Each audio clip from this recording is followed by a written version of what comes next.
Bismillahirrahmanirrahim. Assalamu alaikum. Very warm welcome to Stars Academy LMS Johar. So, dear students, today we are going to start our new session, new topic, new things are there. आपको सिखाने के लिए मेरे पास बहुत कुछ है और आपके सीखने के लिए यहाँ पे बहुत सारी चीज़ें हैं. नए टॉपिक को स्टार्ट करने जा रहे हैं, नई बातें सीखेंगे, नए एंगल सीखेंगे. And let's start. What is the name of the topic? Here we go. National MCAT English, and today's topic is sentence completion. What is a sentence completion? Here we get the definition. First of all, format of the question, what type of question it is.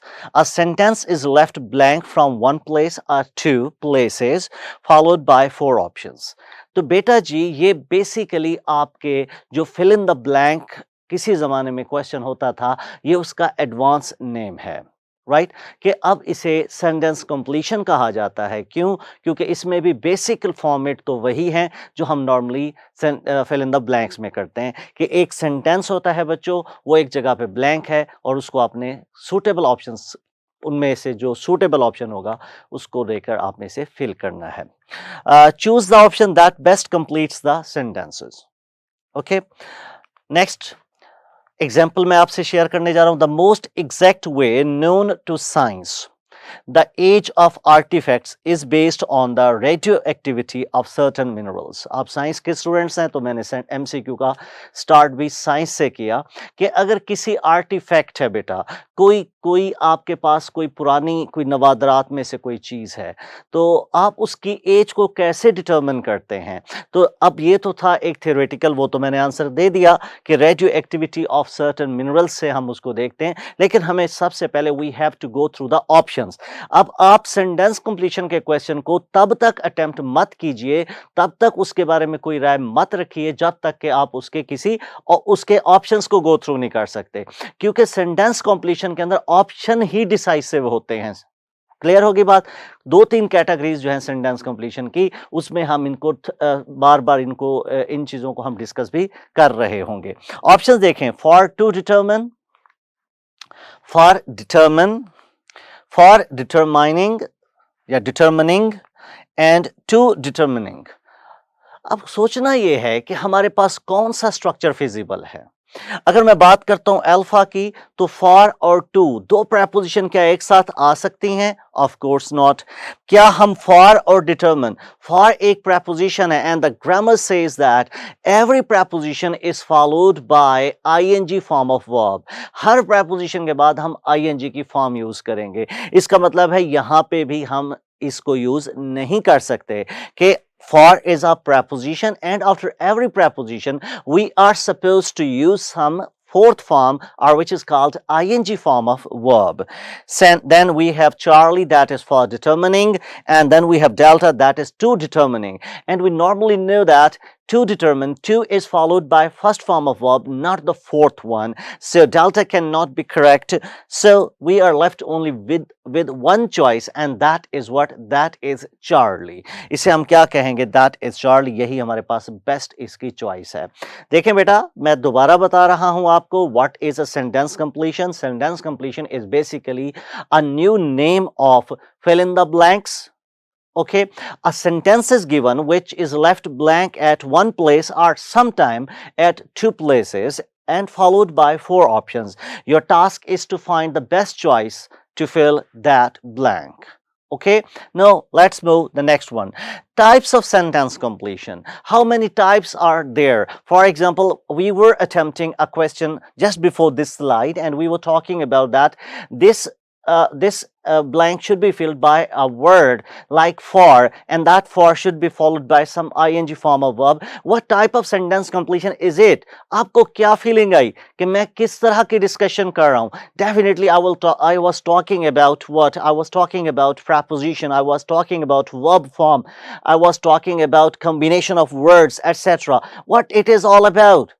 It's grammar. Okay, so we can say that our sentence completion can be divided into certain categories, or there can be certain types of sentence completion. Let's go through the first one. That is what? That is grammar based. As I told you, I gave you the example. Here we go. When friends insist on expensive gifts, it makes most Americans uncomfortable. No, we don't know what should be the best choice. But let's go through the options first. Here is alpha, them to accept, then they're accepting, then they accepting, and they accept. Let's talk about what is the context of the sentence. We know that this sentence is actually based on grammar, and you know that where the blank is.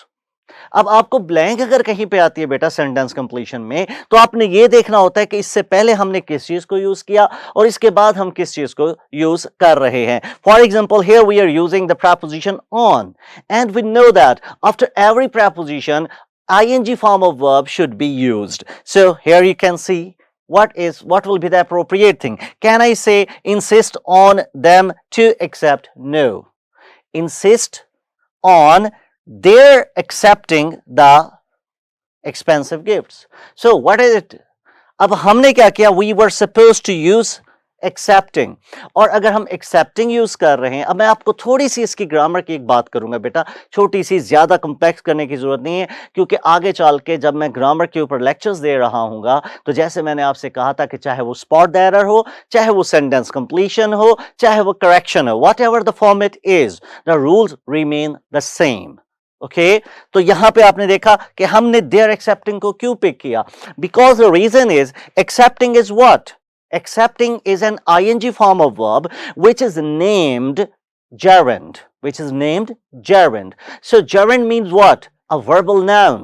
So when you say smoking is injurious to health, as I told you in my very first lecture, that was subject verb agreement, and I told you that gerund can function as a noun.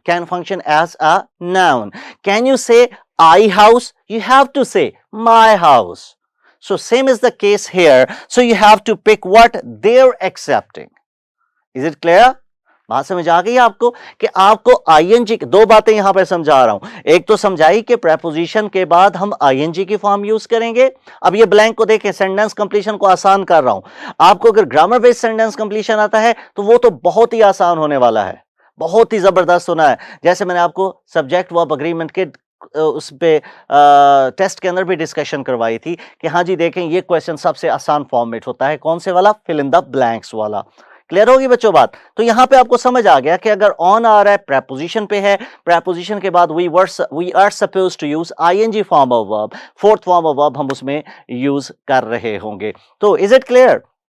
Next category is what? Next category is logic. Logic is what? Here we have the example. It takes hands to hit a target with a bow and arrow. अगर आप तीर कमान, आजकल क्योंकि Ertugrul और उस्मान गाजी के चर्चे हैं, उनकी बातें हैं, तो हमने सेंटेंस भी उसी तरह से ऑर्गेनाइज किए हैं ताकि आपके साथ एक जिसे कहते हैं ना कि रियल वर्ल्ड का जो एक्सपीरियंस है वो भी आपके साथ अटैच होता रहे. वो कहता है it takes what? Hands to hit a target with a bow and arrow. तीर और कमान के साथ किस तरह के हाथ चाहिए? नरम हाथ चाहिए, सॉफ्ट हाथ चाहिए, हार्ड हाथ चाहिए. अब देखें, अब हाथों की तो कई कैटेगरीज हो सकती हैं. Am I right? Let's see. We have to focus on the logic. What we are looking for actually, we are going to fix some target. We are going to hit some target. Okay, if we are going to hit some target, it means what? It means that we have to focus कि target के लिए कैसे हाथ चाहिए. So this is called logic. You can say delicate hands, you can say agile hands, you can say rough hands, you can say steady hand. Now focus on the context of the given sentence, and the context is that you are going to hit some target. If you're going to hit some target, so what type of hands you should have? Definitely you should have steady hands. Answer is delta. Am I right? Definitely you are considering what do we mean by agile? Agility, it means to be very much active, very much energetic. This is not the case with whenever you are hitting some target. Actually, whenever you are hitting some target, you must have your steady hands. Am I right? Clear होगी बात बेटे? Next move करते हैं. The next category is vocab based. No, vocab sir ji अभी तक ये सारी vocab के वर्ड्स ही तो थे. No.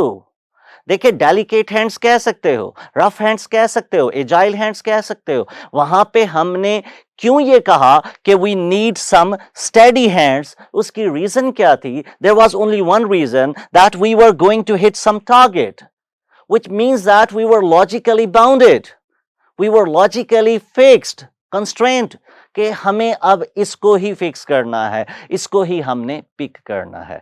Got it? Let's go through the vocab section now, vocab based. Flowers bloom year after year, but perennial flowers bloom only once and then die. Definitely we don't know what type of flowers we are talking about. We got some signals. What signals are there? Perennial, and years after year, etc., etc. All the options are there. Here we go with the one. Beautiful. Every flower can be beautiful, whether it's fortnightly, whether it's monthly, whether it's perennially, or year after, whatever it is. That is a general quality of a flower. Okay, so we cannot say this is the best choice. Healthy. No, again, definitely. All the flowers can be healthy. Monthly, is it true? No, not at all, because our signal says, our clue says, आपने बेटा एक चीज ध्यान में रखनी है dear students, और वो क्या है? वो चीज ये है बच्चों कि आप लोगों ने सेंटेंस के अंदर उसके क्लू को पिक करना है कि बेसिकली इसके अंदर वो कौन सा सीक्रेट है, वो कौन सी बात है जो आपको यहां पे क्या करनी है, यहां पे आपको डिकोड करनी है. और यहां पे जो डिकोडिंग रिक्वायर्ड है वो क्या है? That is year after year. So year after year is not related to month, it's not related to beauty, it's not related to health. So what should be the best choice? Annual. Yeah, that can be the suitable answer. That can be the somewhat feasible answer. Here we go with it. Yes, it's annual. Now, moving towards our type 1 in detail. अब मैंने ये introduction आपके साथ share कर दिया. And in type 1, what we are going to talk about, as I told you, there can be 3 types of our sentence completion. The first one is grammar based, the second one is logic based, and the third one is vocab based. And now we are moving towards which type? Type 1, that is grammar based. Okay, let's move. Techniques. अब grammar based क्या होती है? I don't need to retell it. दोबारा इसको बताने की जरूरत मुझे नहीं है. I have already shared it with you people. What is grammar based? Am I right? Now I'm directly hitting the area. What techniques can we use to decode such sentences? What types of grammar based sentences and how can we solve them? How can we attempt them? Right? Grammar based में इसकी range क्या हो सकती है, इसके अंदर क्या क्या टेक्निक्स हो सकती हैं. Here we go. Subject verb agreement का ध्यान रखें. जब first of all focus on your subject verb agreement. ये सारे वही ग्रामर के टॉपिक्स हैं बेटा जो मैंने आपके साथ पढ़ाते रहने, आपके साथ मैंने डिस्कस करते रहने हैं. क्लियर होगी बात? अब है क्या कि आपको सब्जेक्ट वर्ब अग्रीमेंट के ऊपर ग्रिप होनी चाहिए. Then you can have pairing और कॉम्बिनेशंस, इसके बारे में आप जानते हो. Then verb and tenses are there of course, right? तो इनको देखें. इसके साथ साथ you can talk about modifiers, you can talk about prepositions. There can be question related to noun, pronoun and article, or you can say determiners. तो अब इन तमाम अब हर एक का मैं एक एक एमसीक्यू आपके साथ शेयर करूंगा. और जब हमने इसकी टेक्निक्स की बात करनी है तो इंशाल्लाह जब इनके डिटेल में टॉपिक हम स्टडी कर रहे होंगे वो भी सारे हम यहाँ पे आपके साथ शेयर कर रहे होंगे. Here we go. Subject verb agreement. First of all, I will definitely share with you an MCQ. तो उसके साथ फिर हम उसको decode करेंगे. Here we go. Electronics timing blank for the first time in the 1912 Olympics in Sweden. In Olympics in Sweden. कि मतलब जो 1912 के अंदर ओलंपिक्स हुई थी तो वहां पे इलेक्ट्रॉनिक टाइमिंग क्या की थी. अब देखते हैं. Were used, was used, using and used. तो क्या आना चाहिए? 100% ये सब्जेक्ट वर्ब अग्रीमेंट का पॉइंट है. दो चीजें इसमें है. एक तो आपको सब्जेक्ट देखना है. सब्जेक्ट क्या है आपके पास, जरा इसको मैं पहले डिस्कस करवा तो फिर मैं आपको इसकी की दूंगा. तो देखिए क्या है subject. When a gerund is used as a subject, we always use a singular verb. If an action happened at a single point in past, we use second form of verb. तो ये दो चीजें आ गई. एक तो ये है कि हम singular use करेंगे because we are using the word timing, which is a gerund, and gerund must always be taken as singular. And the second point is what? That if something had happened or something happened at single point in the past, जैसे in the 1912. तो ये single time है, एक वक्त में हुआ है, तो इसके लिए सेकंड फॉर्म यूज होगी। तो दो चीजें क्लियर हो गई कि यूजिंग नहीं यूज हो सकता और वर्ब नहीं यूज हो सकता। अब रह गई एक बात कि डेल्टा है कि बीटा है, तो इसको कैसे डिकोड करेंगे। आप ये देखें कि क्या इलेक्ट्रॉनिक्स टाइमिंग यूज्ड, क्या इलेक्ट्रॉनिक टाइमिंग ने किसी को यूज किया या वो खुद यूज हुई है। अगर वो खुद यूज हुई है तो इसका मतलब है अब हम ये तो नहीं कह सकते meet at me, meal at me, आप क्या कहेंगे, आप कहेंगे meal was eaten. So you need passive voice. If some action is happening with the thing itself, इसके साथ ही हो रहा है, इलेक्ट्रॉनिक टाइमिंग के बारे में बता रहे हैं, तो आप इसे वॉज यूज्ड करेंगे। So here we go with the option that is was used. Now the next category that is pairing or combinations. तो इसको भी देखते हैं। The tiny picture on microfilm are small to be read with the naked eye. अब यहां पे भी पहले जरा ऑप्शन देख लेते हैं। अब ये ग्रामर के अंदर देखें बड़ी क्लियर, जैसे मैंने आपसे शेयर किया बच्चों कि जैसे जैसे ग्रामर का लेक्चर या इसके पॉइंट्स पढ़ाता जाऊंगा ये चीजें क्लियर होती जाएंगी। Here we go, too, so, much and such. अब इसमें सीखना क्या है, इसमें सीखना यह है कि कुछ वर्ड्स क्या हैं हमारे पास पेयरिंग में या कॉम्बिनेशन में यूज होते हैं, उनका एक स्पेसिफिक पैटर्न है कि वो उनके साथ पेयरिंग करते हैं, उनके साथ उनको यूज किया जाता है। Here we go, some words have certain patterns for pairing as, जैसे टू के साथ टू लगाएंगे, वेरी के साथ फोर्थ फॉर्म लगाते हैं, मच के साथ थर्ड फॉर्म लगाएंगे, सो के साथ एडजेक्टिव या एडवर्ब लगाएंगे और सच के साथ हम नाउन यूज करेंगे। तो अब यहां पे जरा देखिए हमारे पास क्या कॉम्बिनेशन आना चाहिए। आपके पास सेंटेंस में कहां पे ब्लैंक है, are blank small to be, इसका मतलब है यहां पे क्या आना चाहिए, टू और आगे टू। अब ये कौन सा कॉम्बिनेशन, ये बेसिकली फर्स्ट कॉम्बिनेशन है जिसमें हम कहते हैं टू और टू का कॉम्बिनेशन होना चाहिए। जिसकी बहुत कॉमन एग्जाम्पल हमारे पास क्या है, वो है जब हम कहते हैं कि he was too weak to walk, जैसे clearing in the sky में था, isn't it too hot for you to do much walking, too hot to do, 2 plus 2 का combination होता है। So here is the answer, that is alpha. Next, third category is verb and tenses. As I told you, here we have another example. If Americans ate fewer foods with sugar and salt, their general health blank better. What it is, what type of sentence it is. तो अगर आप देखें, this sentence is basically starting from if, which means that it's a conditional sentence. Okay, let's see the options. Be, would be, will be, and is. So what are the possible patterns of conditional sentence? Here we go with the patterns. What patterns of conditionals are? क्या क्या है, if plus first form तो आगे will plus first form use करेंगे, if plus second form तो आगे would plus first form use करेंगे, if plus had plus third form है तो आगे हम would plus have plus third form use करेंगे। अगर ये तीनों कंडीशंस के हमारे पास पैटर्न क्लियर हैं तो ये एमसीक्यू हमारे लिए बहुत आसान है। बताओ कैसे, देखें, if Americans ate, क्या है जी, ate, ATE सेकंड फॉर्म, तो it means if plus second form, so what should be the answer, would plus first form? Here we go, would plus first form is what, would be. Got it? So the best choice is going to be beta. Next, the next category, that is the fourth one category, and that is modifiers. Modifiers are what? Modifiers are the words which are used to modify some other word. जैसे हम कहते हैं कि adverb जो है वो किसी verb को, किसी एडजेक्टिव को मॉडिफाई करता है, एडजेक्टिव जो है वो किसी नाउन को मॉडिफाई करेगा, etcetera etcetera. So adverbs and adjectives are called modifiers, right? Here we have an MCQ. It is usually blank lava but gas that kills people during volcanic eruptions. क्या use करना चाहिए? It is usually blank lava. Let's see the options. Only, not, neither and no. कौन सा modifier use करूं, कौन सी चीज use करूं? अब है क्या, देखते हैं इसका आंसर क्या है। Not is an adverb. What do we need here actually? अब जब ये सारी चीज आपको पॉइंट क्लियर होते हैं ना तो आपको एमसीक्यूज बिल्कुल क्लियर होना शुरू हो जाते हैं। अब देखें, आपने कहा not is an adverb, what do we mean by that? It is usually not लावा.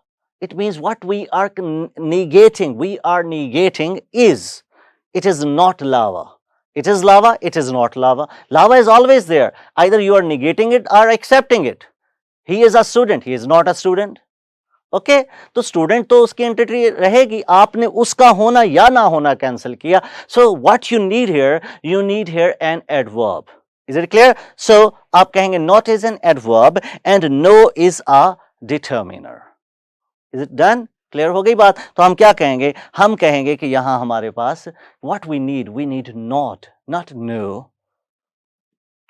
तो ये इसका आपके पास आंसर आ गया। Here we go with the next one, that is preposition. The wood of many pine species makes excellent pulp, blank the manufacture of paper. हम क्या कर रहे हैं? बेसिकली अगर सेंटेंस को आप पढ़ें, थोड़ी सी इसकी अंडरस्टैंडिंग बनाएं, now you can get the idea. क्या the wood of many pine species makes excellent pulp. Excellent pulp का मतलब बड़ा अच्छा बनाते हैं, किस लिए? अब मैंने खुद ही बोल दिया, the manufacture of paper, paper बनाने के लिए। So here you need to show some purpose, आपको पर्पस की बात करनी है। इन यूज करेंगे, टू यूज करेंगे, फॉर यूज करेंगे, ऑफ यूज करेंगे। In is use for time and place. देखें, ऐसा नहीं है बेटा कि हर चीज को हमने क्रैम करना है, रट्टा लगाना है, हम सीख भी सकते हैं। अब मैं आपको अगर इधर ही बताऊं तो in is use for what? In is use for place and time. To is use for what? To is use for destination. Is it clear? For is used for purpose. Of is used for possession. जैसे अब मैं इनको जरा आसान करके समझाता हूं कि इन जो है वो आपकी प्लेस और टाइम की प्रपोजिशन है। टू जो है ये आपकी डेस्टिनेशन, मंजिल की है। जैसे आप कहते हैं he is going to Lahore, तो ये डेस्टिनेशन है लाहौर यहां पे। इसी तरीके से अगर हम फॉर की बात करें तो फॉर हमारे पास क्या है? It's a purpose, purpose based, कि I am here for you, I am teaching, I am delivering a lecture for you people. आप बच्चों के लिए मैं लेक्चर दे रहा हूं। Is it clear? So same is the case with of. Of is used to show possession, और इसके साथ अगर एक और ऑफ लग जाए तो वो सेपरेशन है। ठीक है, एक सिंगल ऑफ के साथ जब सिंगल एफ होता है तो बेसिकली इसे ऑफ पढ़ा जाता है, ऑफ, ओ वी, ऑफ। और अगर आप इसके साथ डबल एफ लगाते देन यू हैव टू से ऑफ। और अगर आप ऑफ कह रहे हैं तो इसका मतलब क्या हुआ? इसका मतलब ये हुआ कि जनाब ये हमारे पास क्या है? ये हमारे पास बेसिकली पोजेशन के लिए जाहिर होता है। अब देखें कि एक्सीलेंट पल्प से क्या बन रहा है। What will be the purpose of that excellent pulp? Here we go with the for as a preposition is used to show the purpose, purpose के लिए यूज होता है। So best choice is going to be what? That's going to be for. अब यहां पे हमने क्या देखा? हर चीज की टेक्निक है। यहां पे आपको समझ आ गई ना कि क्या, कि हमने कौन सी प्रपोजिशन लगानी। हमने देखा कि यहां पे हमें उसकी लॉजिक क्या है, उसके अंदर बेसिकली रिलेशन क्या है, कौन सी ग्रामर की बात कर रहे हैं हम। नेक्स्ट चलें जी, कैटेगरी नाउन है। Here we go with the example, hybrids have one more blank per plant than the other varieties. अब देखते हैं क्या है। अब ऑप्शन से आपको डिसाइड हो जाएगा कि नाउन की किस तरह की मिस्टेक देता है वो। कॉन्स, अब कुछ नाउन ऐसे होते हैं बेटा जो प्लूरल ही नहीं हो सकते। ईयर ऑफ कॉर्न हो सकता था, अब more, have one more ear of corn हो सकता है। कॉर्न ईयर्स भी नहीं होता, ईयर्स कॉर्न भी नहीं हो सकता। We are left only one choice and that is what? Corn ears. लेकिन रूल क्या है जो मैंने आपको बता दिया, मैस और uncountable nouns can not be converted into plural. तो यहां से आपका सोल्यूशन भी आ गया। नेक्स्ट है जी हमारे पास pronoun. Here we go, Billie Holiday blank unique singing style made her famous was also known as Lady Day. Options are she is a, whom, who and whose. क्या आना चाहिए जी? आप खुद सोचें, क्या हम कह सकते हैं Billie Holiday she is a unique, whom unique, who unique या whose unique singing style? Possession के लिए क्या यूज करते हैं? whose यूज करते हैं। To show the possession we use whose, not who or whom. So this is simple grammatical rule. Done? So the answer will be delta. Let's move towards next one, that is article or determiner, and that is our last part of speech actually. Blank of the play Morning Becomes Electra introduces the cast of characters and hints at the plot. The first, the act first नहीं आ सकता। अब ये sequence की आपने बात करनी है। First पहले आएगा, क्या पहले आएगा? एक्ट वन हो सकता था, एक्ट फर्स्ट कभी भी नहीं। फर्स्ट एक्ट, या तो आप कहेंगे द फर्स्ट एक्ट या कहेंगे act one. So the best choice is that sequence of determine is determiner. Determiner किसे कहते हैं? ये जो आपके पास द है, जैसे वन है, जैसे फर्स्ट है, ये सारे के सारे डिटर्मिनर हैं और इनका एक खास सीक्वेंस होता है। इंशाल्लाह जब आर्टिकल का टॉपिक और आएगा उसके अंदर हम इसको पढ़ेंगे।